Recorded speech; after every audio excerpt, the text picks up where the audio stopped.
Assalamualaikum warahmatullahi wabarakatuh. Temanmu yang sejati adalah teman yang membuat kamu jadi benar, bukan teman yang selalu membenarkan kamu. Berapa banyak pejabat-pejabat hancur karena selalu dibenarkan oleh lingkungannya. Bapak benar pak, bapak bijaksana pak, itu tepat pak, benar. Buang angin pun kata kelilingnya, oh bapak sehat. Bapak ibu hadirin yang saya hormati, dari jumlah bulan yang 12 itu Allah jelaskan minha arba'atun hurum. Ada 4 bulan yang disebut bulan yang dihormati, bulan yang disucikan, bulan yang diharamkan. 4. 3 bergandengan, 1 agak terpisah. Yang bergandengan itu Rajab, Sya'ban, Ramadan. Yang agak terpisah itu Muharram. Ini 4 bulan yang dihormati disebut Ashhurul Hurum.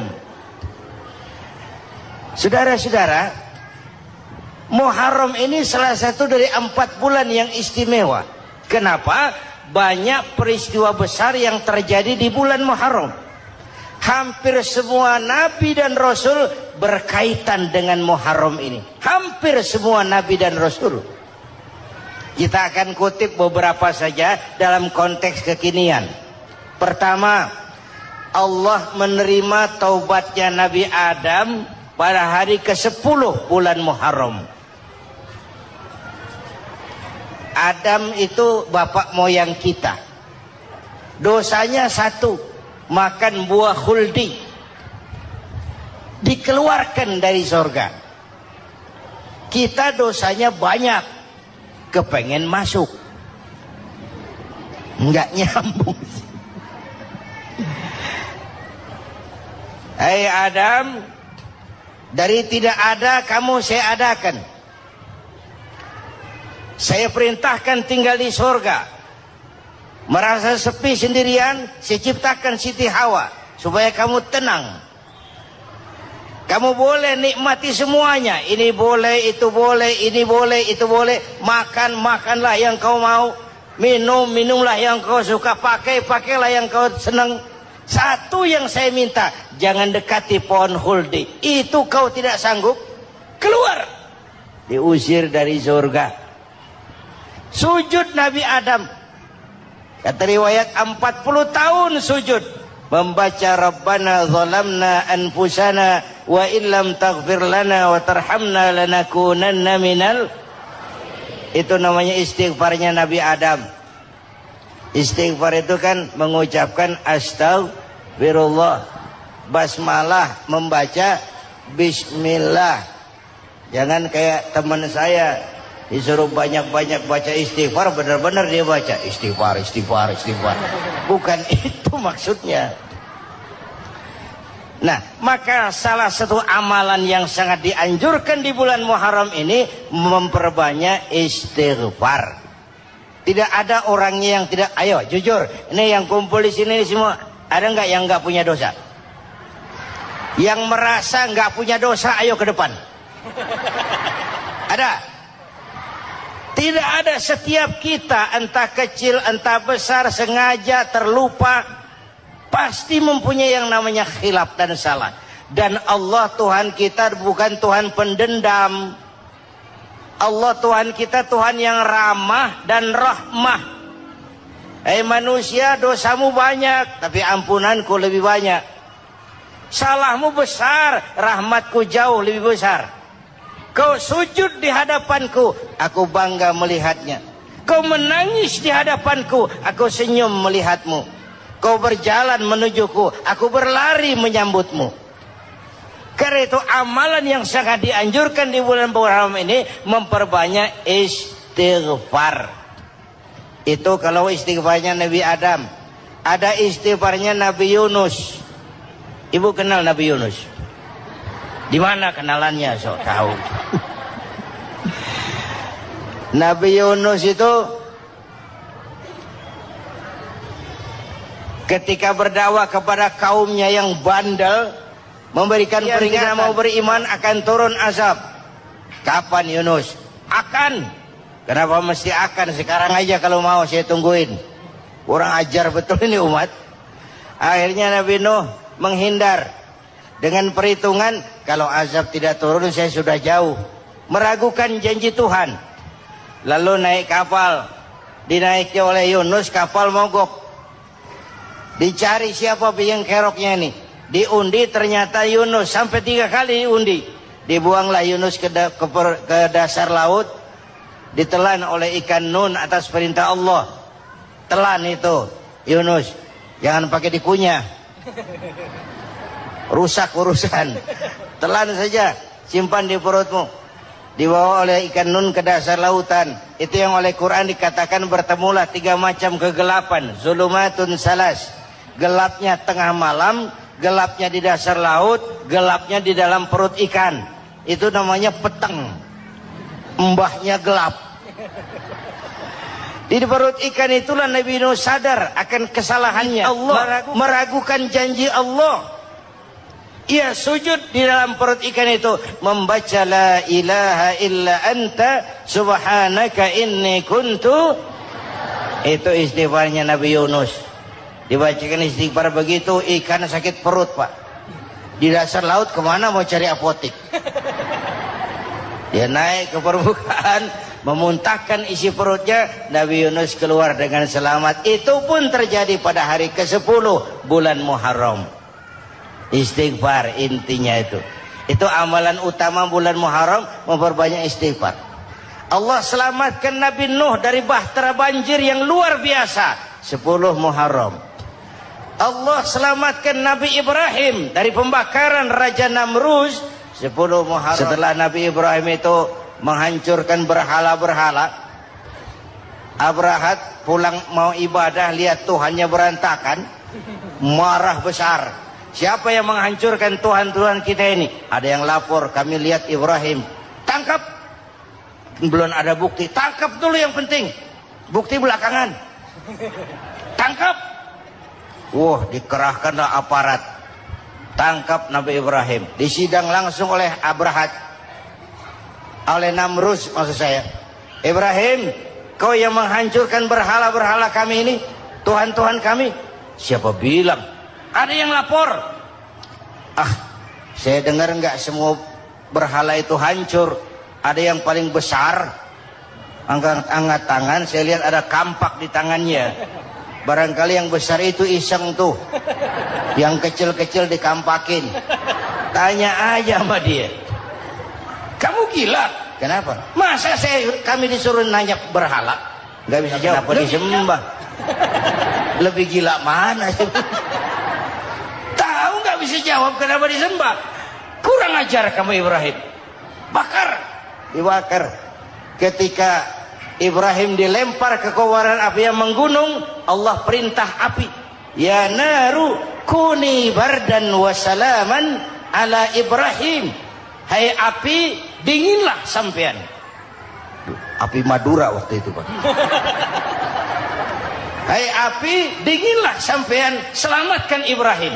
Api tunduk kepada perintah Allah. Ibrahim masuk ke kobaran api, selembar rambut pun tidak terbakar. Kenapa? Apinya tunduk kepada perintah Allah.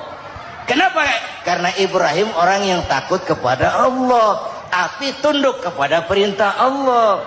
Kalau kita baca ayat itu, masuk ke api, mateng. Sudah hadirin yang saya muliakan, oleh karena itu, selamatnya Ibrahim dari pembakaran Raja Namrud, itu pun pada 10 Muharram. Yaumul Asyura, hari ke-10 dari bulan Muharram. Imedia. Bapak Ibu hadirin hadirat yang saya cintai, sebagian kecil tentang Nabi Adam, Nabi Ibrahim dan Nabi Yunus, tapi saya belum menceritakan tentang Nabi Nuh tadi. Mengulang kaji. Nabi Nuh salah seorang rasul yang masuk ulul azmi 5 besar. Karena memang perjuangannya menggambarkan satu usaha yang ulet dan Luar biasa. Beliau diberi umur 950 tahun. Lalu berdakwah selama 900 tahun. Sore, pagi, siang, malam.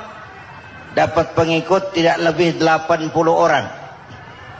Rata-rata 10 tahun satu. Kalau saya minta berhenti aja jadi nabi, Pak. Ustadz mana masih mau buka pesantren? 10 tahun buka pesantren, yang nyantri cuma satu. Pedagang mana yang masih mau dagang? 10 tahun dagang, yang beli satu. Pimpinan partai mana yang masih mau kampanye? 10 tahun buka partai, yang nyoblos satu. Bangkrut. Umatnya bandel, kurang ajar, durjana, bajingan, tengik. Umatnya Nabi Nuh ini kalau diceramahi telinganya ditutup dengan tangannya. Nabi Nuh akhirnya rekes. Tuhan, siang malam saya berdakwah kepada umat ini. Tiap kali saya sampaikan dakwahmu, mereka tutup telinganya dengan tangannya. Alergi dengar ceramah. Apa itu ceramah? Non profit. Saudara-saudara, jadi mau kamu gimana, Noh? Sudah Tuhan, habiskan saja orang kafir. Nanti kalau punya anak, anaknya pun kafir, moyangnya sikat habis. Biasanya kalau bapak kalong, anak kampret. Bapak nyolong, anak nyopet. Fotokopi gimana aslinya? Hampir habiskan saja. Itu mau kamu, Noh? Iya. Oke. Nanti aku turunkan banjir, Noh. Buat kapal. Dengan apa saya harus buat kapal, Noh? Ya dengan kayu, kata Tuhan.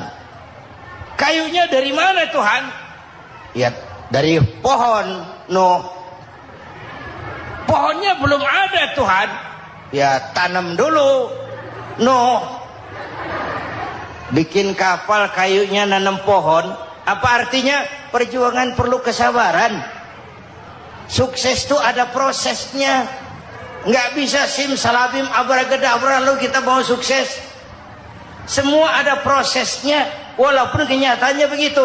Sukses banyak bapaknya, gagal itu yatim.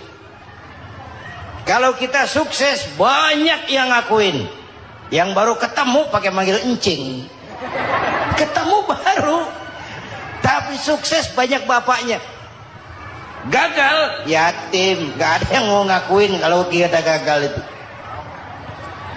Udah bikin kapal dengan kayu di tengah kampung, bikin kapal ini. Bayangkan di tengah kampung bikin kapal. Orang kafir makin menjadi-jadi. Lihat Noh, kenapa? Makin sarap. Bikin kapal di tengah kampung, mau belayar kemana? Tuh lihat, kalau orang nggak tahu tujuan, mountain setengah jalan. Proses yang dinilai bukan finalnya. Ya kayak gitu kesimpulannya. Saya enaknya sendiri. Bikin kapal. Kapal mendekati selesai. Ini orang kafir rame-rame datang ke kapal Nuh. Mau apa? Buang najis. Sakit perut, berangkat ke kapal Nabi Nuh. Nongkrong. Dapat 2-3 tumpuk, pulang. Penuh lantai kapal dengan najis manusia. Inilah perjuangan. Bukan jalan raya lurus bertabur bunga di kanan kirinya. Banyak onak randu, caci maki, antipat, segala macam. Nuh. Ada orang tua dasar kafir, kurang ajar, sudah stroke berangkat juga ke kapal Nuh. Mau buang najis, pincang-pincang digotong orang. Selesai buang najis dia bangun mau pulang, pegangan tiang kapal terpeleset jatuh di atas tumpukan najis. Terjadi keajaiban, yang stroke-nya sembuh. Lumpuhnya hilang, berangkat digotong-gotong pulang, jalan gagah sekali. Tapi orang kampungnya heran, ente sudah sembuh? Sudah. Berobat di mana? Kok begitu paten? Di kapal Nuh. Masih banyak.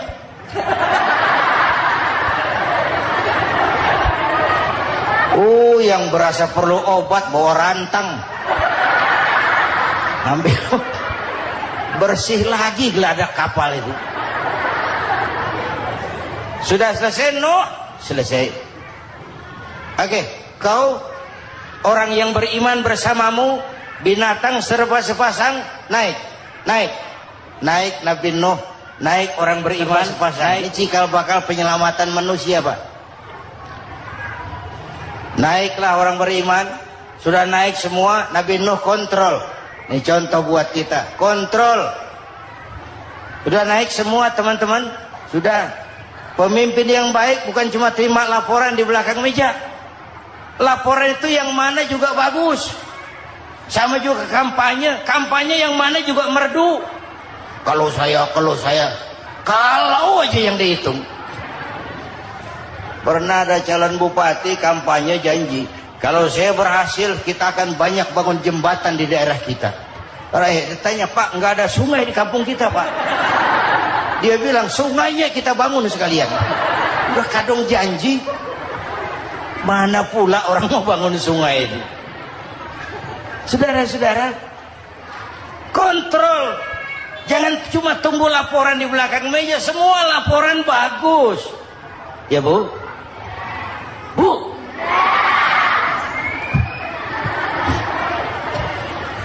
Nabi Nuh kontrol. Sudah naik semua. Sudah, Nuh. Pulan bin Pulan naik. Naik, Nuh. Paimin bin Tukijo naik. Kami lihat naik. Ada orang Jawa juga, Kiai. Sudah kontrol. Kanan anak saya ikut nggak naik kapal? Kami tidak lihat itu, Nuh. Kanan. Ini potret. Bapaknya aktif ke masjid, ibunya rajin ke majelis taklim, anaknya keleleran kemana-mana.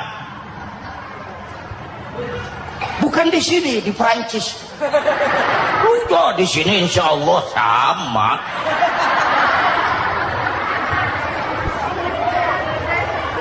Nuh karena sayang anak, Nuh karena cinta anak, Nuh karena tanggung jawab anak, cari naik ke atas kapal.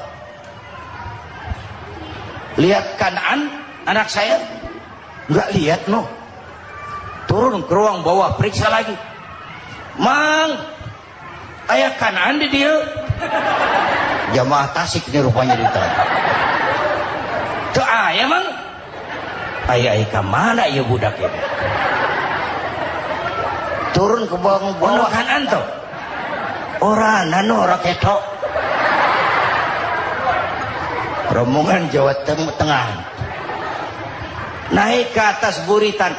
Dari buritan kelihatan ternyata Kanaan tidak ikut naik kapal, kumpul di darat bersama orang kafir. Ini potret kita sekarang.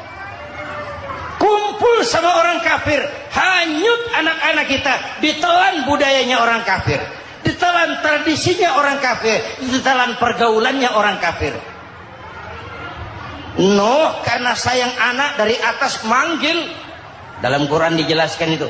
Karena Nabi Nuh di atas, Kanaan di bawah, teriak, ya bunayyar kam ma'ana. Begitu dalam Quran ayatnya. Cuma ini pakai gaya memanggil supaya kelihatan kegambar, kira-kira Nuh manggilnya begitu. Ini namanya gaya dakwah, Pak.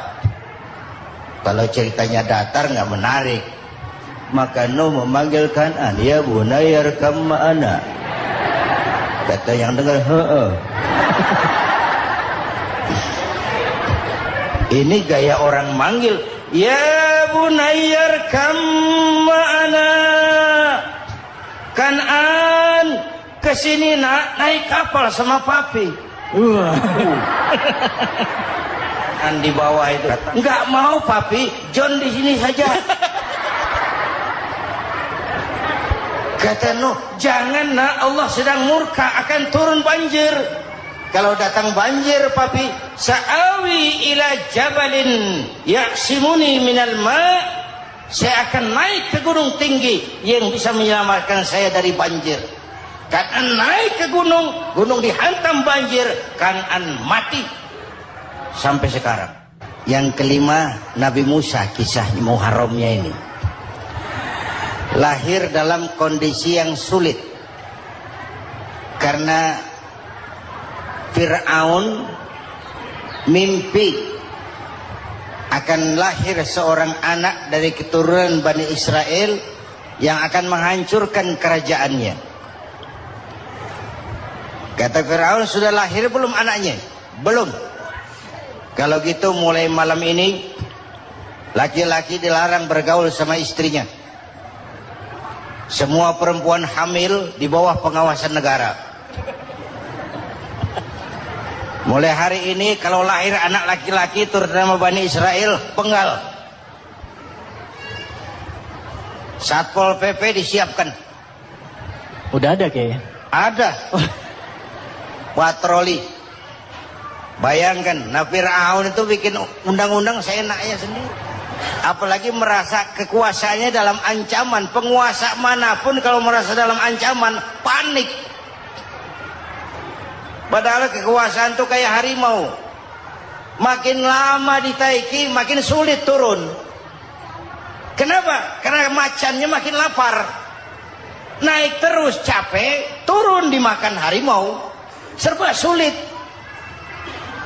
Saudara-saudara, kalau kita mau belajar dari Pak Harto, saya melihat kekurangan Pak Harto cuma satu, terlambat berhenti.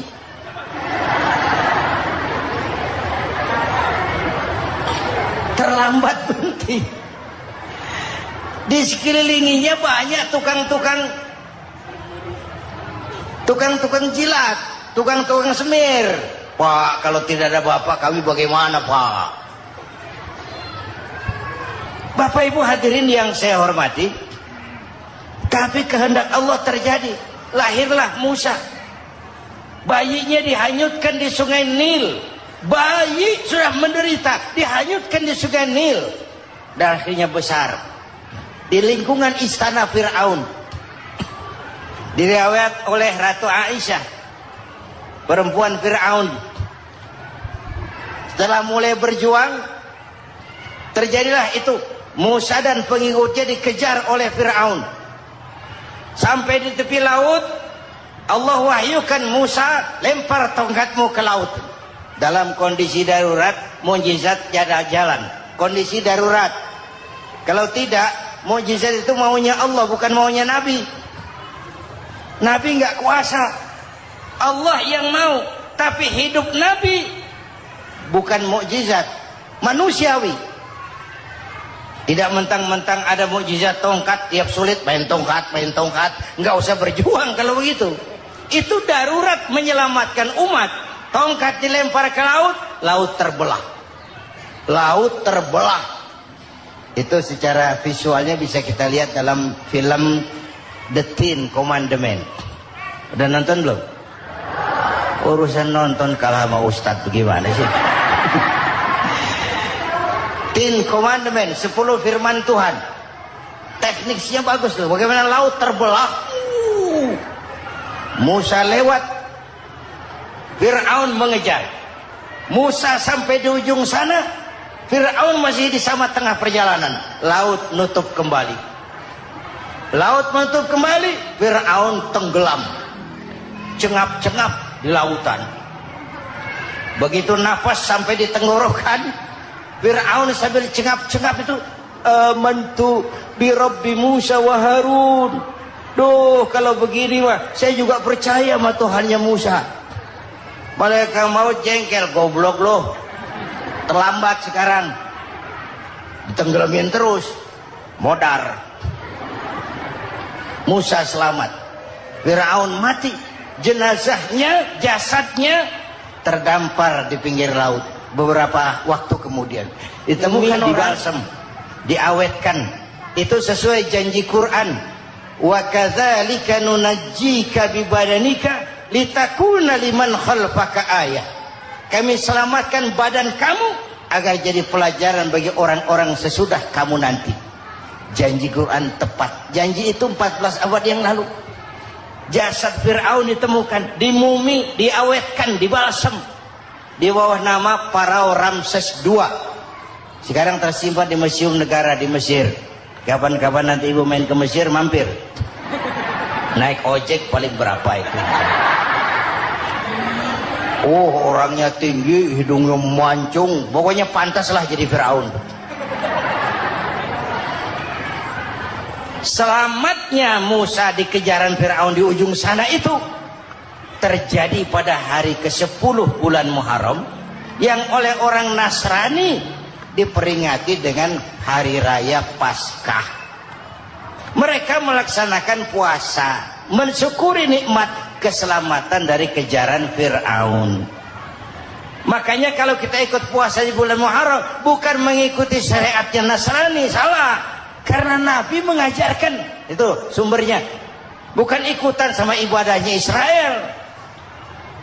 Tapi memang agama ini kan merupakan mata rantai.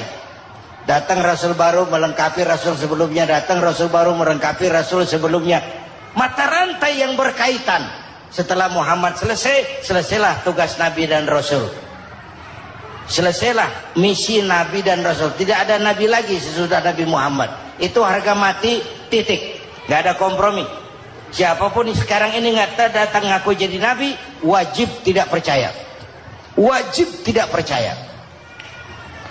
Tapi kaitannya memang kita bilang Nasrani, orang bahasa Arab, bahasa Ibraninya Nazaret, Nasiroh, Nazaret. Itu beda dialek. Kita Daud, dia David.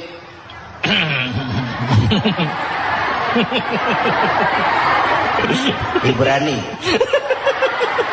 Kita Ali, dia Alek. Kita Sulaiman, dia Solomon. Kita Camat, dia Comot. Ini yang ngomong ini comot sembarang. Ini dia. Bapak dan Ibu jamaah yang saya cintai, pertanyaan pertama, hijrah qalbiyah. Ada hijrah badaniyah, hijrah fisik yang dilakukan Nabi dan sahabat dari Mekah ke Madinah. Itu hijrah badaniyah. Ada hijrah qalbiyah, hijrah hati. Dan ini yang kita perlukan sekarang. Karena refleksinya akan membias kepada alur kehidupan. Kalau hati kita mau berhijrah, fisik akan ngikuti. Hijrah dari tempat, dari malas ibadah menjadi rajin ibadah. Hijrah dari maksiat kepada yang ma'ruf. Dari berpecah belah menjadi bersatu. Hijrah seperti itu yang sangat kita perlukan. Apalagi masyarakat ini paternalistik. Kita harus hijrah mental sekarang ini. Maka yang disampaikan tadi benar. Seorang ketua MK siap mengundurkan diri kalau terbukti anak buahnya terlibat suap. Itu walaupun siap, tapi sudah angin segar buat rakyat.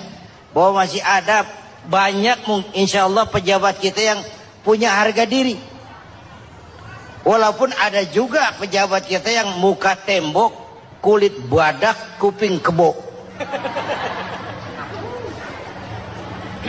Muka tembok, kulit badak, kuping kebo. Biasanya kalau kereta api tabrakan di negara-negara maju, Menteri Perhubungannya mundur. Di kita petugas palang pintu dipecat. Jauh sekali Menteri sama petugas palang pintu. Benar diadili yang krocok-krocok, kopral-kopral itu. Padahal hadisnya jelas, ar-rashi wal murtashi finnar. Yang nyuap dan yang nerima suap, dua-duanya neraka. Kasus potret belakangan ini, yang nerima suap, yang diuber, yang nyuap aman, yang nyuap aman, yang korupsi pajak dikecil-kecilin, yang ngemplang pajak aman. Padahal ngemplang pajaknya triliunan. Padahal dia sudah dikasih fasilitas oleh negara mengelola sumber daya alam negara yang artinya milik rakyat. Dia harus bayar pajak, uang pajaknya itu dikumpulkan bagi sebesar-besar kemakmuran rakyat. Itu tindakan merugikan rakyat. Karena itu betul, saya setuju, hijrah qalbi yang perlu kita lakukan sekarang. Hijrah hati. Kita ini bangsa Indonesia Nah, seperti timnas. Ya. Timnas sekarang anak-anak muda sudah berani pakai baju PSSI. Iya. Kenapa? Menang. Coba kalau kalah terus, bleh. Nah, nanti. Menang. Tapi bangsa Indonesia itu memang seperti timnas. Namanya kesebelasan. 11 orang. Walaupun ada pemain bintang ya ada presiden, gubernur, menteri, itu bintang-bintang. Tapi bintang baru ada artinya kalau dibantu 10 pemain yang lain. Cristiano Ronaldo. Siapa itu? Penyerang tengah Real Madrid. Bintang. Lionel Messi. Siapa lagi? Barcelona. Bercelana.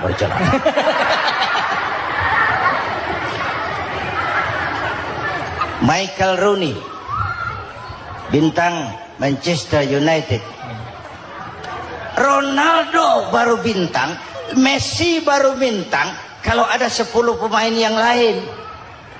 Bagaimanapun hebatnya Cristiano Ronaldo, kalau sendirian lawan satu kesebelasan babak belur. Itulah kita, bangsa Indonesia. Kita satu kesebelasan, harus saling memperkuat. Ada bangsa kita ini yang jadi jaksa, ada yang jadi hakim, ada yang jadi polisi. Itu posisi penyerang tengah, kiri luar, kanan dalam, back, striker, kiper, posisi. Tapi sadar kita satu kesebelasan, Bung. Jangan bikin gol ke gawang sendiri. Kalau punya bola bagus, operan dong sama temannya. Yang bisa menciptakan gol, operan. Ada yang jadi pengusaha besar, bagus boleh. Punya untung besar, operan. Kasih masjid, kasih pesantren, operan.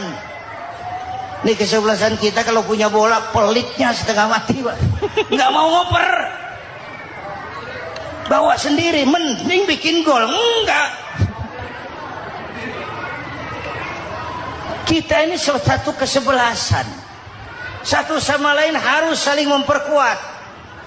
Bahwa ada penyerang tengah, itu si posisi. Tapi kalau memang peluang memungkinkan, ayo dong operan. Saya iri sama kesebelasan Nasrani di Indonesia. Mereka kalau punya bola operannya cakep.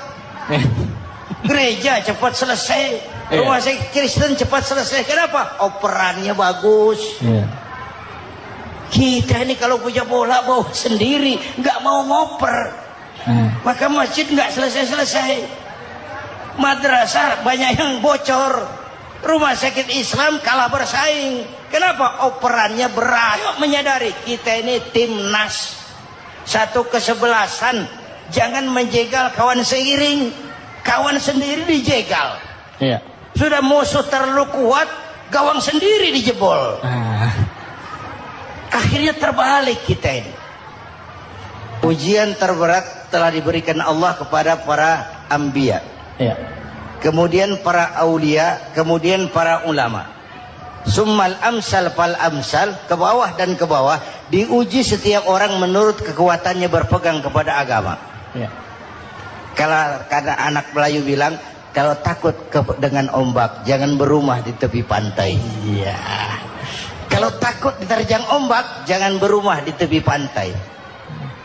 Kata ibu tadi, mau jadi pohon tinggi harus berani ketiup angin. Makin tinggi pohonnya, makin keras anginnya. Takut angin, jangan jadi pohon tinggi, jadilah rumput. Nggak ditiup angin, tapi diinjak kebo. Apa yang nggak ada resikonya? Apa yang nggak ada resikonya? Semua nabi ada yang dihantam kekuasaan yang arogansi. Ibrahim berhadapan dengan Namrud. Musa berhadapan dengan Fir'aun. Ada yang diuji dengan berhadapan umat yang sangat kurang ajar. Ada yang diuji dengan Yusuf yang dahsyat. Digosipi sama Zulaikha itu. Nabi Yusuf Nabi Yusuf. Nabi Yusuf. Ya. Yang namanya gosip itu kan menyebarkan keburukan orang. Kalau benar saja hukumnya ghibah. Ya. Kalau salah hukumnya fitnah. Fitnah lebih bahaya dari pembunuhan. Benarnya ghibah, salahnya fitnah. Saudara hadirin yang saya hormati, jadi resiko itu biasa. Tidak ada yang tanpa resiko. Kalau berani, kalau takut ombak, jangan berumah di tepi pantai. Tinggal bagaimana kita menyikapinya. Kalau kita dewasa, ini bagian ibadah saya kurang. Mungkin karena dia omongin orang, tambah pahala saya. Mungkin karena dia omongin orang, tambah pahala saya. Maka saya ngadepi gosip, sepatah pun saya nggak ngomong. Saya cicing, cicing. Saya percaya masyarakat itu punya filter. Amin. Saya percaya Tuhan itu. Assalamualaikum warahmatullahi wabarakatuh. Waalaikumsalam warahmatullahi wabarakatuh. Alhamdulillahillazi ja'ala 'aidan li'ibadihi.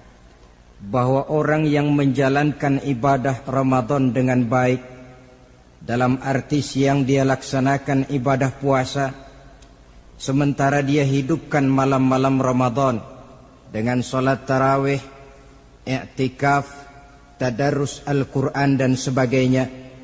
Orang yang semacam itu keluar dari Ramadan dijanjikan oleh Allah, ghufira lahu ma taqaddama min zambihi, diampunkan segala dosa yang pernah dia kerjakan.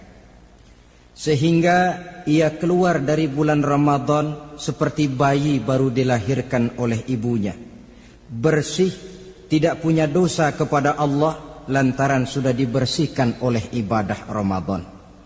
Jadi dalam Islam, dosa itu ditebus dengan taubat, dengan amalan kita sendiri, bukan dengan uang, tidak juga dengan beras.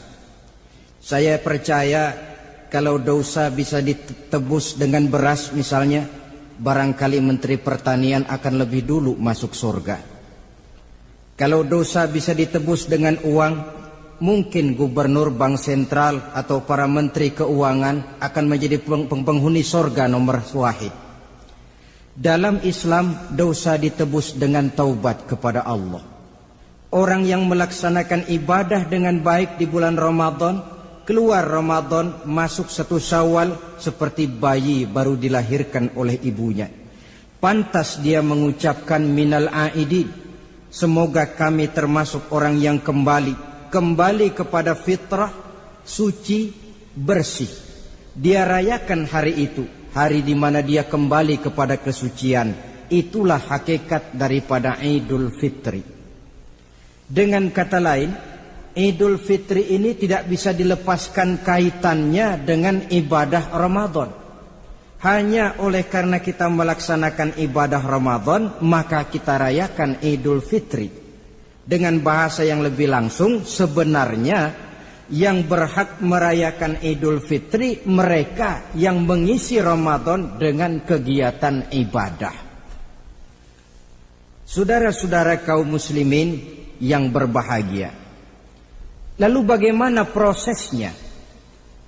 Yang pertama, manakala datang senja akhir Ramadan, wajiblah kita mengeluarkan zakat fitrah. Sebab Rasulullah sallallahu alaihi wasallam bersabda, "Saumul 'abdi mu'allakun ma baina as-sama'i wal ardi hatta yu'addiya shadaqatal fitri." Sesungguhnya puasa seorang hamba bergantung antara langit dan bumi, yakni belum diterima oleh Allah sampai dia mengeluarkan zakat fitrahnya.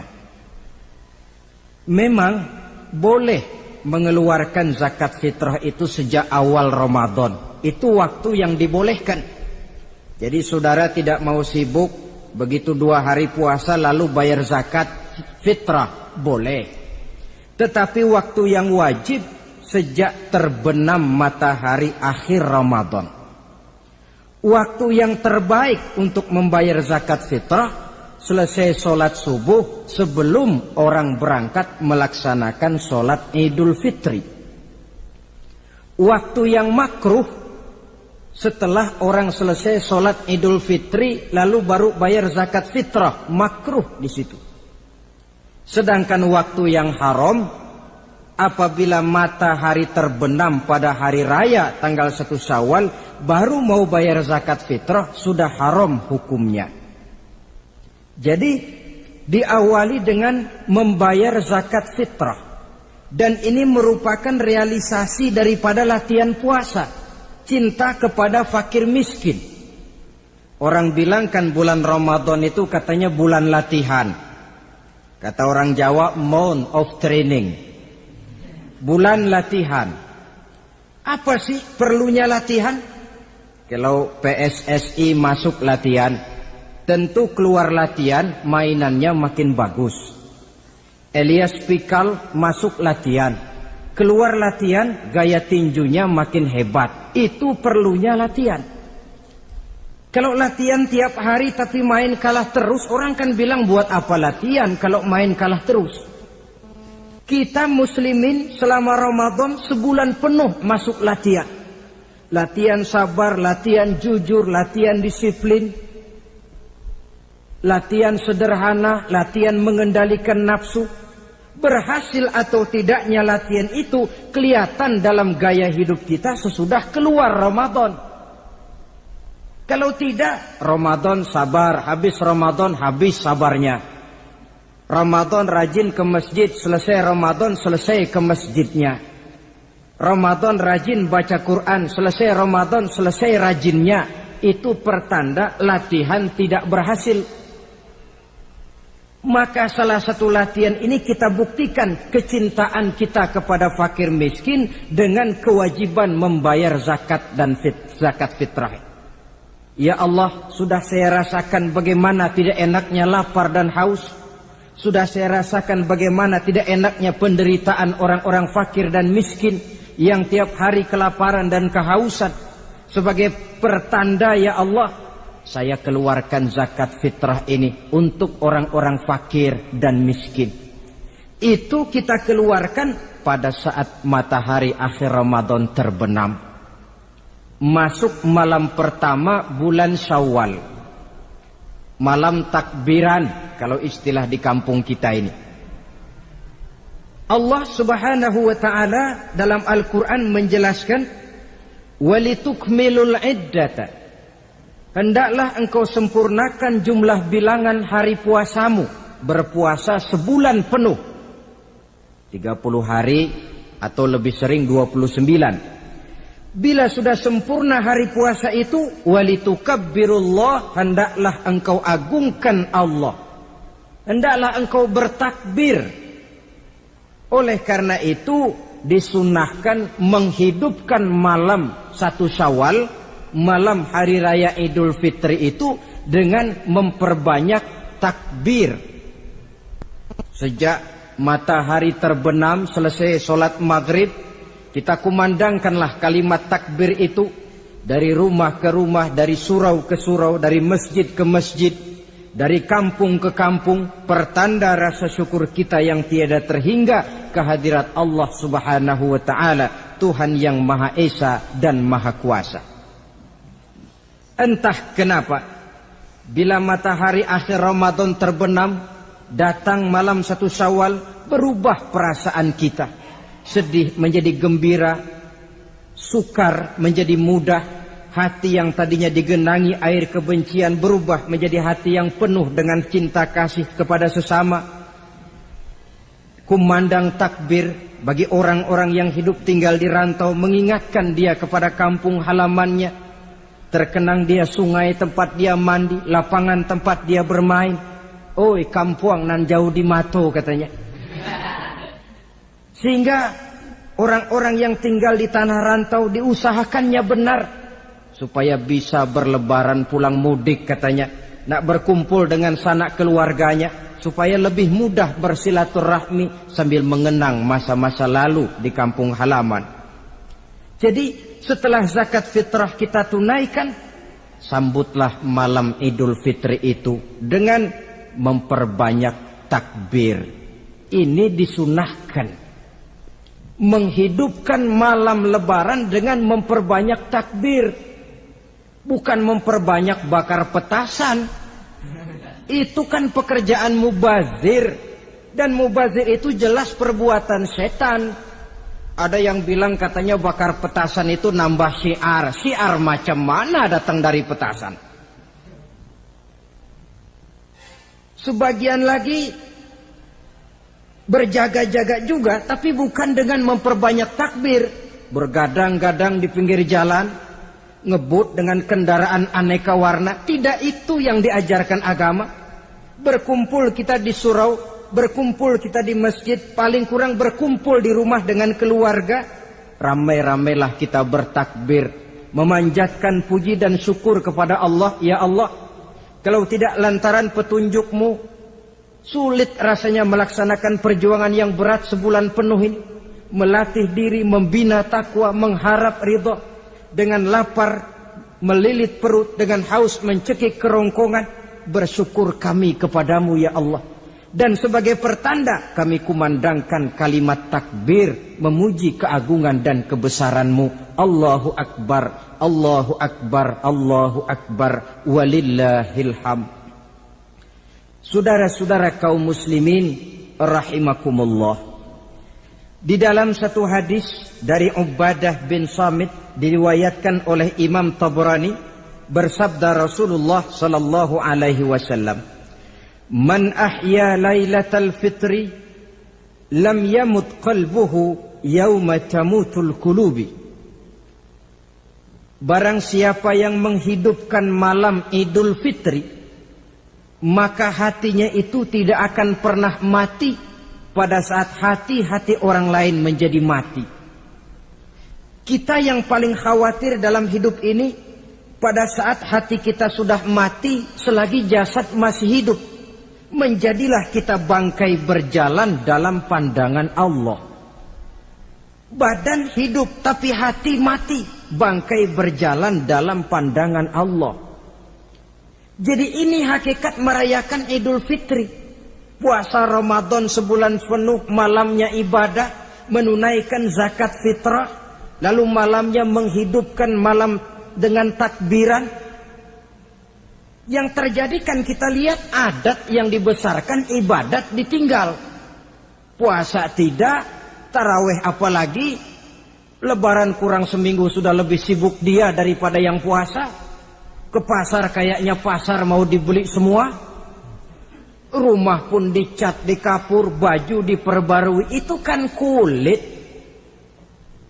Memang lebih bagus kalau kulitnya baik, isinya pun baik. Tapi yang lebih penting daripada sekedar kulit adalah isi. Hakikat merayakan Idul Fitri kembali kepada kesucian. Kita bersih, tidak punya dosa kepada Allah. Itu kita rayakan. Dengan apa? Nah, oleh seorang ulama, Al-Imam Zakiyuddin Abdul Azim bin Abdul Quwa Al-Munziri, diberikan contoh bagaimana Rasulullah sallallahu alaihi wasallam itu merayakan Idul Fitri. Beliau berkata, yuhibbu sallallahu alaihi wasallam ayyuqabilal 'ida bil bisri was surur. Rasulullah sallallahu alaihi wasallam cinta, senang menyambut Idul Fitri bil bisri was surur, dengan muka gembira dan dengan sikap sukacita. Jadi merayakan Idul Fitri bil bisri was surur, muka menunjukkan kegembiraan. Kenapa gembira? Sudah berhasil berjuang sebulan penuh. Bukan gembira lantaran di rumah banyak dodol, kue, pakaian serba baru, sepatu pun serba baru. Bukan itu yang kita gembira. Gembira lantaran telah berhasil berjuang mengalahkan nafsu, memenuhi perintah Allah, melaksanakan puasa. Gembira lantaran kita kembali suci seperti bayi baru dilahirkan oleh ibunya. Bil bisri, muka menunjukkan kegembiraan, cerah di malam itu sampai di hari lebarannya. Jadi walaupun barangkali oleh karena kesulitan ekonomi, tidak terbeli itu baju yang baru, tidak terbeli itu sepatu yang baru, tidak terbeli itu makanan dan kue seperti tetangga. Jangan sampai mengurangi kegembiraan kita. Tidak boleh menyambut lebaran itu dengan manyun. Tahu manyun? Mukanya sudah macam asam sama kukusan. Tidak ada menunjukkan sikap kegembiraan. Nabi menghadapi hari itu bil bisri was surur, dengan muka cerah dan dengan sikap gembira.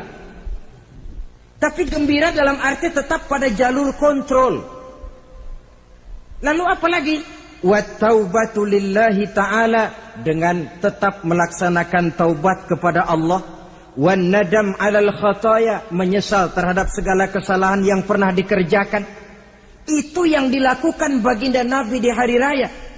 Wa masalihatil khusum, memperbaiki orang-orang yang bermusuhan.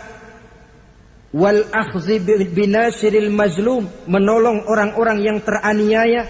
Wasillatil arham, melaksanakan silaturahmi. Wal ihsan ilal fuqara, berbuat kebaikan kepada kaum fakir miskin. Wa ziyaratil aqarib, menziarahi, mengunjungi kaum kerabat. Itu hakikat di dalam melaksanakan Idul Fitri. Jadi jangan terbalik, sudah merasa baju baru, ini kan lebaran, merdeka. Kalau kemarin Ramadan kita dikekang, tidak boleh begini, tidak boleh begitu, sekarang sudah keluar Ramadan, merdeka. Lalu dirayakannya Idul Fitri dengan bermabuk-mabukan, dengan judi, dengan perbuatan zina. Itu sama saja dengan baju baru habis dicuci sudah diceburin lagi ke dalam comberan. Ini kan ibarat baju masuk Ramadan dicuci sebersih-bersihnya. Keluar Ramadan masuk Lebaran, tetaplah berusaha menjaga kebersihan itu. Kalau ditinggalkan Ramadan merasa merdeka, melemparkan lagi diri ke lembah dosa, sama saja baju yang sudah putih bersih ditriska bagus-bagus, tapi lalu dilemparkan lagi ke dalam comberan. Na'udzubillah min zalik. Saudara-saudara kaum muslimin yang berbahagia, jadi setelah zakat fitrah kita bayar, hidupkan malam Idul Fitri itu dengan mengumandangkan kalimat takbir. Lalu bila datang sholat subuh di pagi hari pertama bulan Syawal, kita laksanakanlah sholat subuh itu berjamaah. Jangan sampai terbalik, saking kepengennya sholat Idul Fitri, subuhnya enggak. Ini kan sama saja kata orang nyari jarum kapak hilang. Tak membela yang sunnah, yang wajib disia-siakan. Sholat Idul Fitri itu sunnah saja hukumnya, sholat subuh wajib. Masakan yang wajib kita tinggalkan, lalu yang sunnah kita kejar-kejar? Terbalik tentunya. Lalu manakala usai kita sholat subuh masih mengumandangkan takbir, bersiap-siaplah kita untuk berangkat menunaikan sholat Idul Fitri. 2 rakaat, lalu diiringi dengan khutbah hari raya Idul Fitri. 2 khutbah seperti khutbah Jumat itu, khutbah pertama dan khutbah kedua. Kalau selesai melaksanakan sholat Idul Fitri, maka kembalilah kita ke rumah dengan suasana gembira. Untuk apa? Untuk berhalal bihalal. Istilahnya untuk berlebaran, saling meminta maaf. Kenapa? Dengan ibadah Ramadan, dosa kita kepada Allah insya Allah bersih. Tapi kan kita tidak cuma berbuat dosa kepada Allah, kita juga berbuat salah kepada sesama manusia. Dosa kepada Allah, taubat langsung kepadanya, sonder pakai calo. Tidak bisa saudara bikin dosa kepada Allah, datang ke rumah saya, Pak inilah saya kasih uang, tolong mintakan taubat saya kepada Allah. Ya tidak bisa. Dosa kepada Allah langsung bertaubat kepadanya. Tapi dosa kepada sesama manusia, Allah belum akan memberikan ampun kalau kita belum minta maaf kepada yang bersangkutan. Ini sulitnya. Kalau saudara dosa meninggalkan sholat, tobat kepada Allah. Tapi kalau dosa kepada sesama manusia, saudara mencuri sendal orang. Cara taubatnya bagaimana? Pertama menyesal kenapa mencuri. Yang kedua berjanji tidak akan mencuri lagi. Yang ketiga meninggalkan perbuatan mencuri. Dan yang keempat sendal orang pulangin. Tidak bisa saudara mencuri sendal, Tuhan taubat, nggak lagi-lagi nyolong sendal, tapi sendal orang dibekap terus, nggak dipulang-pulangin, ya tidak termasuk taubat itu. Itulah sebabnya selesai sholat Idul Fitri, kita pun meminta maaf. Nah, siapa yang harus lebih utama kita mintakan maaf? Satu riwayat menjelaskan bahwa selesai sholat Idul Fitri, para sahabat mendengar Rasul mengucapkan amin sampai 3 kali. Amin, amin, amin. Heran para sahabat. Ini Rasulullah tidak ada angin, tidak ada hujan. Kenapa amin sampai 3 kali? Mereka pun bertanya, ya Rasul, tadi amin sampai 3 kali kenapa? Kalian tidak tahu? Tidak tahu ya Rasul. Begini, tadi itu selesai sholat, turun malaikat Jibril kepada saya. Beliau berkata, ya Muhammad, saya hendak berdoa kepada Allah. Maukah kau mengaminkan? Silahkan Jibril, berdoalah, saya akan mengaminkan. Rasul berdoa, Nabi mengaminkan. Doanya berisi 3 macam permohonan, maka Rasul pun 3 kali mengucapkan amin. Logikanya, kalau sudah malaikat Jibril yang berdoa, lalu Rasul yang mengaminkan, apa iya doanya itu meleset? Apa isi doa malaikat Jibril? Yang pertama doa beliau, ya Allah, hari ini, 1 Syawal ketika itu, saya mohon kepadamu, janganlah engkau terima puasa dan ibadahnya anak yang durhaka kepada kedua orang tuanya. Rasul di belakang, amin. Anak yang durhaka kepada ibu bapaknya. Ya Ramadan dia puasa di siang hari, malam dia taraweh, dia tadarus Al-Quran. Kalau sudah durhaka kepada ibu bapaknya, ibadahnya didoakan oleh malaikat Jibril, diaminkan oleh Rasul agar tidak diterima oleh Allah Subhanahu wa ta'ala.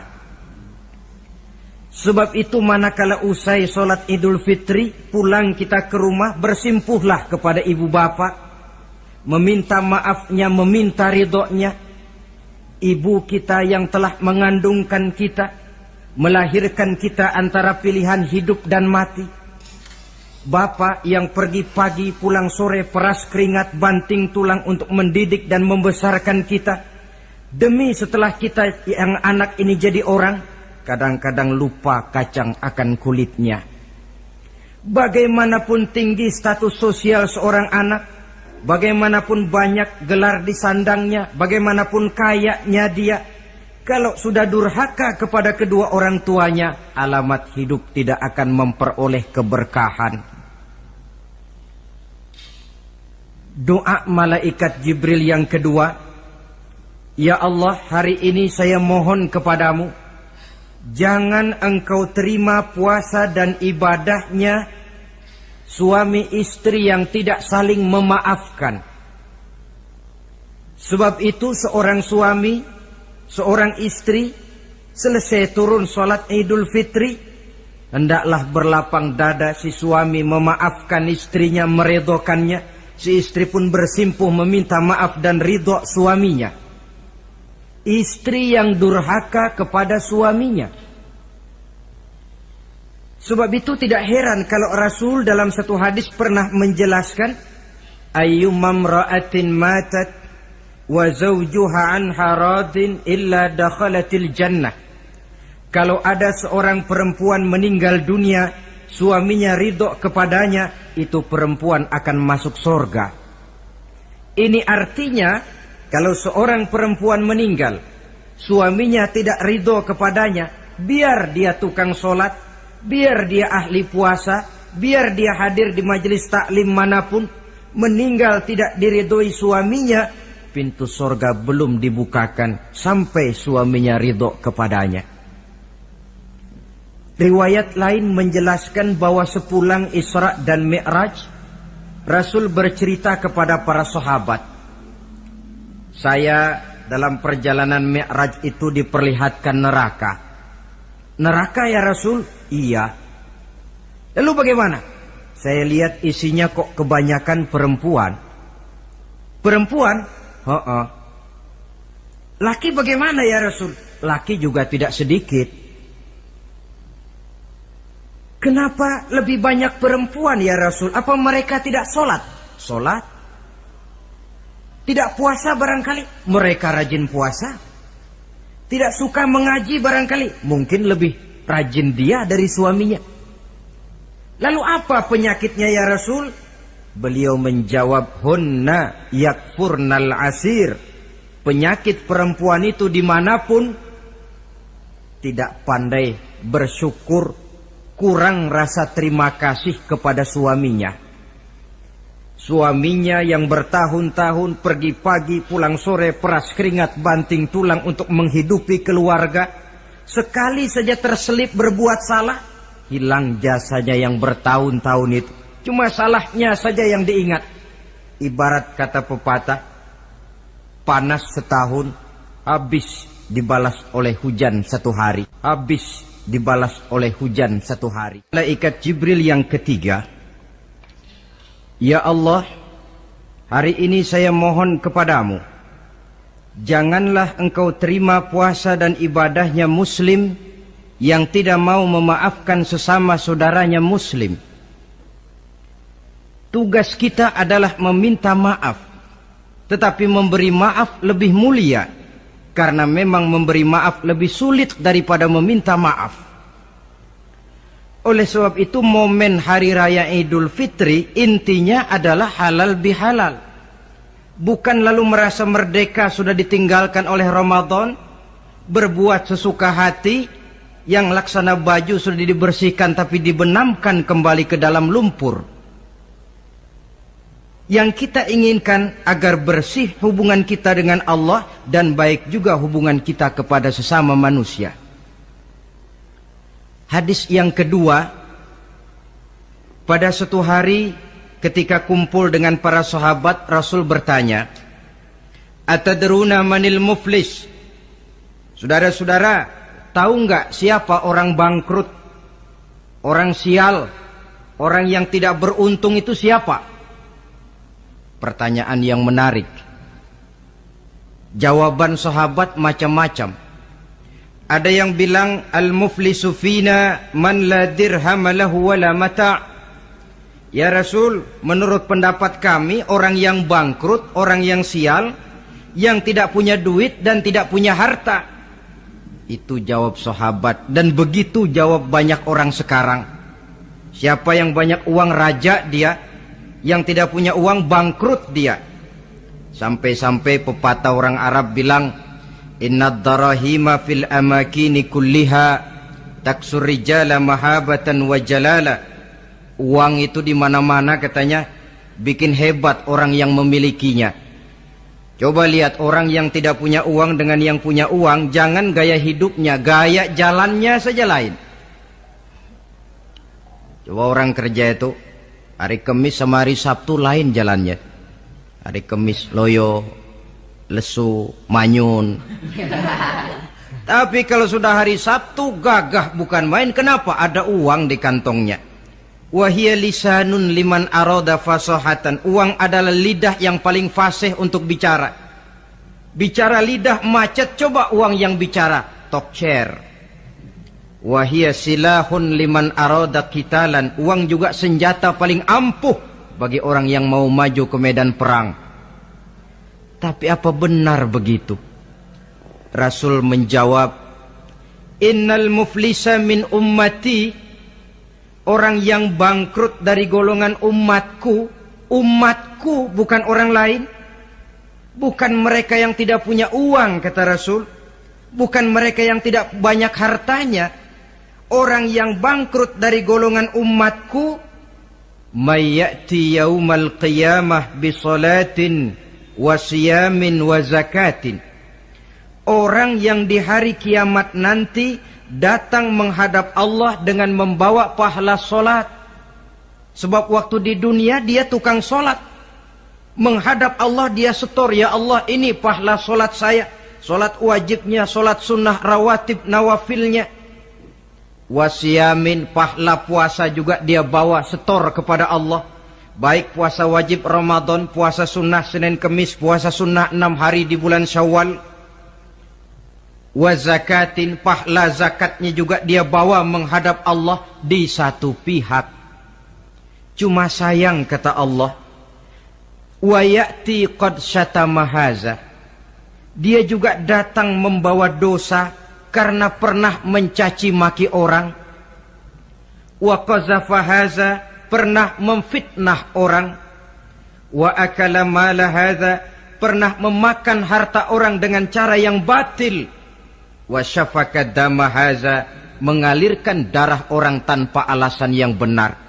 Di satu pihak datang membawa pahala ibadah, di lain pihak datang menyandang dosa kepada manusia. Kalau ini yang terjadi, bagaimana nasib kita? Kata baginda Rasul, maka diambillah dosa orang yang pernah kita fitnah. Untuk apa? Diberikan kita. Sudah enak-enak, ya Allah ini pahala solat saya. Tahu-tahu datang orang, sebentar ya Allah. Orang ini waktu di dunia memang ahli solat. Tapi saya tanpa salah pernah difitnah. Sakit hati saya, hancur nama baik saya lantaran ulahnya. Saya menuntut keadilan.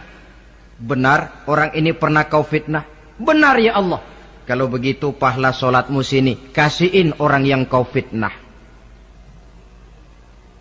Habis pahala solat, datang lagi orang menagih, ya Allah, dia memang waktu di dunia ahli bayar zakat, tapi juga dia sering makan harta orang dengan cara yang batil. Benar? Benar ya Allah. Sini, pahala zakatmu berikan kepada orang yang hartanya kau makan dengan cara yang batil. Fa in faniyat hasanatuhu qabla ayyuqda ma alaihi.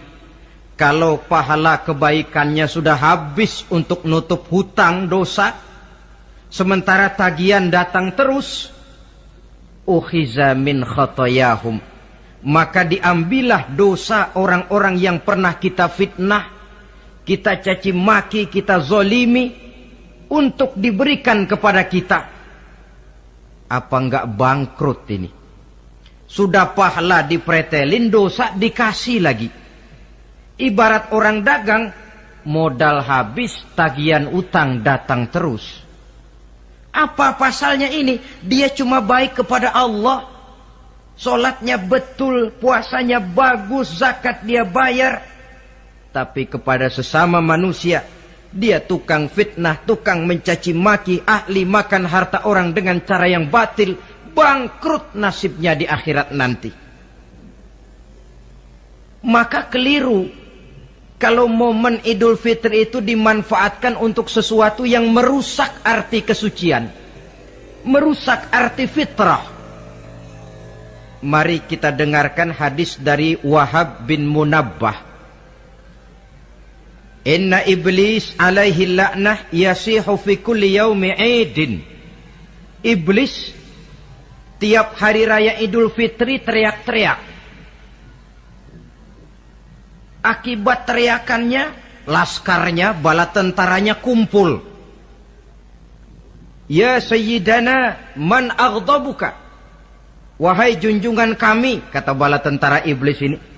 Kenapa teriak-teriak macam itu? Apa yang bikin Tuhan begitu jengkel? Kasih tahu saja sama kami, biar kami hancurkan siapa yang telah menyakitkan hati Tuhan. Kata iblis, tidak ada yang nyakitin hati saya. Cuma kamu perlu tahu, kata iblis, innallaha qad ghafara li hazihil ummah fi hadzal yaum. Hari ini, hari Idul Fitri, Allah telah mengampunkan dosa umat yang berpuasa. Itu yang nyakitin hati saya. Setengah mati saya menggoda mereka, supaya mereka mabuk, supaya mereka zina, supaya mereka judi, supaya mereka merusak. Mereka puasa di bulan Ramadan, hari ini Allah ampunkan dosa mereka, apa enggak sakit hati saya? Lalu apa tugas kami Tuhan? Kata tentara iblis ini, fa'alaikum an tusghiluhum bil lazat wasyahawat wa syurbil khamr. Kata iblis, kasih komando dia, begini saja, kau rusak mereka, umat Islam yang dosanya hari ini diampuni, kau rusak mereka bil lazat, dengan segala macam kelezatan, wasyahawat, dengan memperturutkan hawa nafsu, wasyurbil khamr, dengan meminum minuman yang memabukkan di hari raya Idul Fitri ini. Jadi kalau mereka datang bermaaf-maafan, Allah sudah mengampuni dosa mereka, tolong kau rusak suasana itu. Tanamkan kepada mereka supaya menikmati hari ini dengan segala macam kelezatan, memperturutkan hawa nafsunya, meminum minuman keras, hanyut di meja judi, sehingga melupakan arti hakikat Idul Fitri yang sebenarnya. Di akhir riwayat ini Nabi pesan, oleh karena itu kata Nabi, ijtahidu yaumal fitri fis sadaqah wa a'malil khair wal birri minas salah waz zakah wat tasbih wat tahlil.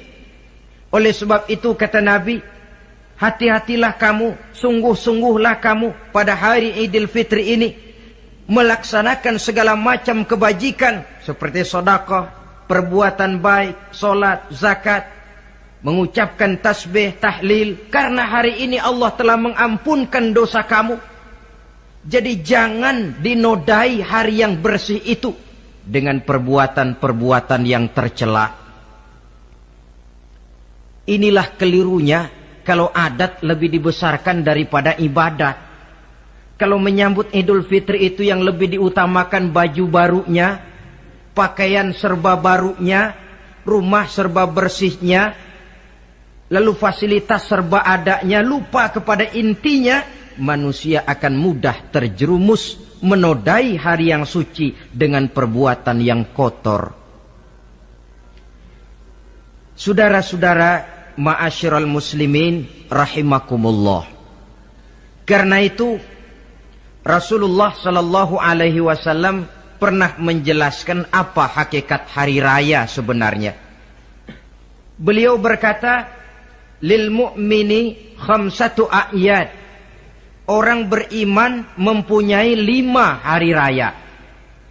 Yang kita tahu kan gampangnya Idul Fitri, Idul Adha, kan itu.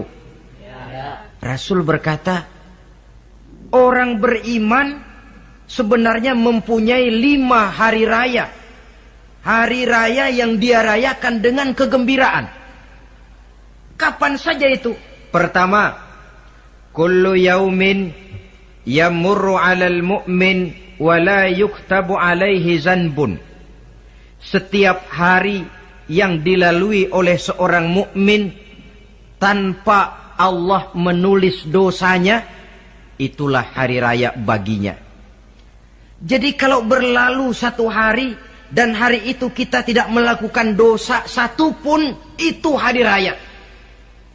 Dengan kata lain, bergembiralah seorang mukmin kalau dia bisa melewati 1 hari tanpa di hari itu dia melakukan dosa. Itu hari raya.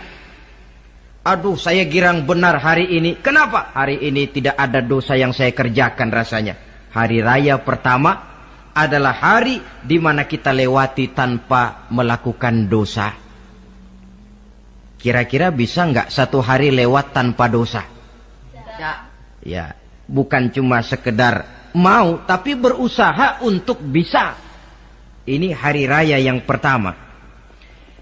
Yang kedua kata Nabi, al-yaumul ladzi yakhruju fihi minad dunya bil iman wasyahadah wal ismah min kaidis syaitan. Hari di mana dia keluar meninggalkan dunia ini, kembali kepada Allah bil iman, dengan membawa iman, wasyahadah, mengucapkan 2 kalimat syahadat, wal ismah min kaidis syaitan, dan selamat dari tipu daya setan.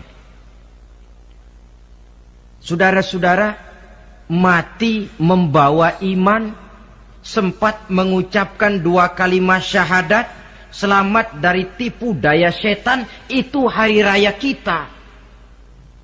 Sebab apa? Yang paling kita khawatir kalau sudah meninggalkan dunia tanpa membawa iman.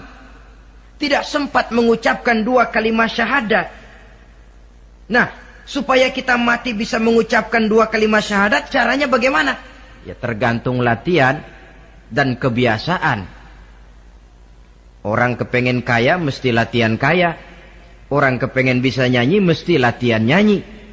Orang yang dalam hidupnya sering mengucapkan 2 kalimat syahadat, insya Allah di akhir hayatnya pun kalimat itu yang akan diucapkannya. Makanya kalau Allah pesan, la tamutunna illa wa antum muslimun, jangan kamu mati kecuali dalam Islam. Bagaimana supaya kita mati dalam Islam? Hidup ini pun biasakan dalam Islam. Hanya mereka yang membiasakan hidup secara Islam, insya Allah bisa mati dalam lingkungan Islam. Ini hari raya yang kedua. Yang ketiga, al-yaumul lazi yujawizu fihi sirat wa ya'manu min ahwalil qiyamah. Hari di mana dia lewat di atas sirat dan aman dari huru-hara hari kiamat. Lewat di atas sirat dengan selamat, itu hari raya yang membawa kegembiraan. Yang keempat, al-yaumul lazi yadkhulu fihi al-jannah wa ya'manu minal jahim. Hari di mana dia masuk ke dalam surga dan aman dari siksaan neraka. Hari raya terakhir, al-yaumul lazi yanzuru fihi ila rabbih. Hari di mana dia bertemu dengan Allah Tuhannya. Itu hari raya terbesar. Masuk surga itu enak. Tapi bertemu Allah jauh lebih enak. Sama saja kita masuk istana negara itu nikmat. Tapi bertemu presiden jauh lebih nikmat. Mungkin begitu masuk istana negara kita heran, kagum melihat lukisan, melihat dekorasi. Tapi begitu bertemu dengan kepala negara, lupa kita dengan indahnya bangunan istana negara. Mungkin ketika masuk surga kita kagum, begitu luar biasa kenikmatannya. Ketika bertemu dengan Allah, hilang kenikmatan surga, tertutup oleh nikmatnya bertemu Allah. Ma'asyiral muslimin rahimakumullah. Nah, lalu ada satu tradisi di negara kita ini yang disebut acara halal bihalal. Di Arab ini tidak ada. Dan memang halal bihalal itu bahasa Arab yang di Arab sendiri tidak terpakai. Halalun bihalalin artinya saling halal menghalalkan. Maksudnya saling maaf memaafkan. Kemarin saudara tanpa salah saya pukul, haram. Kesempatan ini tolong dihalalkan, artinya tolong dimaafkan. Karena kita bertemu seorang-seorang sulit, datang dari rumah ke rumah pun memakan waktu. Biasanya pun orang mengadakan acara kumpul, entah itu organisasi, entah itu kantor, entah itu keluarga besar, kumpul dalam satu acara yang lazimnya mereka sebut dengan halal bihalal. Rangkaiannya tidak terpisahkan dari puasa Ramadan, Idul Fitri, dan halal bihalal. Artinya, karena kita melaksanakan puasa di bulan Ramadan, maka kita rayakan Idul Fitri. Di dalam merayakan Idul Fitri, kita laksanakan acara halal bihalal. Tidak terpisahkan. Tapi rupanya halal bihalal ini sudah jadi milik nasional. Ya kita ikut bersyukur menjadi milik nasional. Tetapi yang paling merasakan nikmatnya tentu mereka yang mengikuti prosesnya sejak semula. Pelaksanaan ibadah puasa, melaksanakan zakat fitrah, menunaikan sholat Idul Fitri, sampai kepada berhalal bihalal. Kemudian satu hadis lagi, Rasulullah sallallahu alaihi wasallam bersabda, isnani la yanzurullahu ilaihi ma yaumal qiyamah. Ada 2 golongan manusia yang di hari akhirat nanti tidak akan dipandang oleh Allah, tidak akan diopeni oleh Allah. Siapa mereka? Pertama qati'ur rahim, yang kedua jarus su'i. orang yang memutuskan silaturahmi, dan tetangga yang jahat dengan tetangganya. Sebagai uraian penutup, saya ingin mengajak kita semua untuk merenungi firman Allah dalam surah Al-A'la ayat 14 sampai dengan ayat 17. Qad aflaha man tazakka wa dzakara isma rabbih fasalla bal tu'thiruna al-hayata ad-dunya wal akhiratu khairu wa abqa. Qad aflaha man tazakka, sungguh telah beruntunglah orang-orang yang membersihkan dirinya. Ada yang mentafsirkan sungguh beruntung orang-orang yang telah menunaikan zakatnya. Sebab apa? Diri, jiwa, ini kan bukan milik kita, milik Allah. Kita ini cuma hak pakai. Seperti saudara ini baju saya, saudara punya hak pakai. Kalau waktu saya ambil baju itu kotor, tentu marah saya sebagai pemiliknya. Tetapi ketika saya ambil baju itu memang bersih, terpelihara dengan baik, senang hati saya. Qad aflaha man tazakka, sungguh telah beruntung orang-orang yang membersihkan jiwanya. Dia puasa di bulan Ramadan, malamnya dia tarawih, zakat fitrah pun dia bayar. Wa dzakara isma rabbih, lalu dia menyebut nama Tuhannya dengan mengumandangkan takbir, bersahut-sahutan di malam hari raya Idul Fitri itu. Fasalla, lalu dia laksanakan solat Idul Fitri. Lalu apa? Bal tu'thirunal hayatad dunya, tapi mengapa kamu lebih memilih gemerlapnya dunia? Melupakan inti, melupakan isi dengan mengambil kulit. Merayakan Idul Fitri dengan lupa diri, lupa daratan, bermabuk-mabukan, tenggelam di meja judi, hanyut di lembah zina. Bal tu'thirunal hayatad dunya, kau utamakan megahnya dunia, kau kejar gemerlapnya dunia, kau lupa hakikat Idul Fitri itu. Wal akhiratu khairun wa abqa, padahal akhirat itu lebih baik dan lebih kekal bagi kamu. Dunia yang segala kemampuan yang ada kita kerahkan untuk mengejarnya merupakan kenikmatan yang kalau ketimbang kenikmatan akhirat, berapalah lamanya. Umur orang sekarang paling panjang 80 tahun, jarang yang sampai 100. Jadi kalau Nabi mengatakan ad-dunya sijnul mu'min wa jannatul kafir, dunia adalah penjara bagi orang mukmin dan surga bagi orang kafir, itu betul. Yang salah kadang-kadang hadis ini digunakan sebagai senjata untuk menghantam orang Islam menjadi lemah. Dunia penjara bagi orang mukmin. Apanya yang dipenjara? Nafsunya.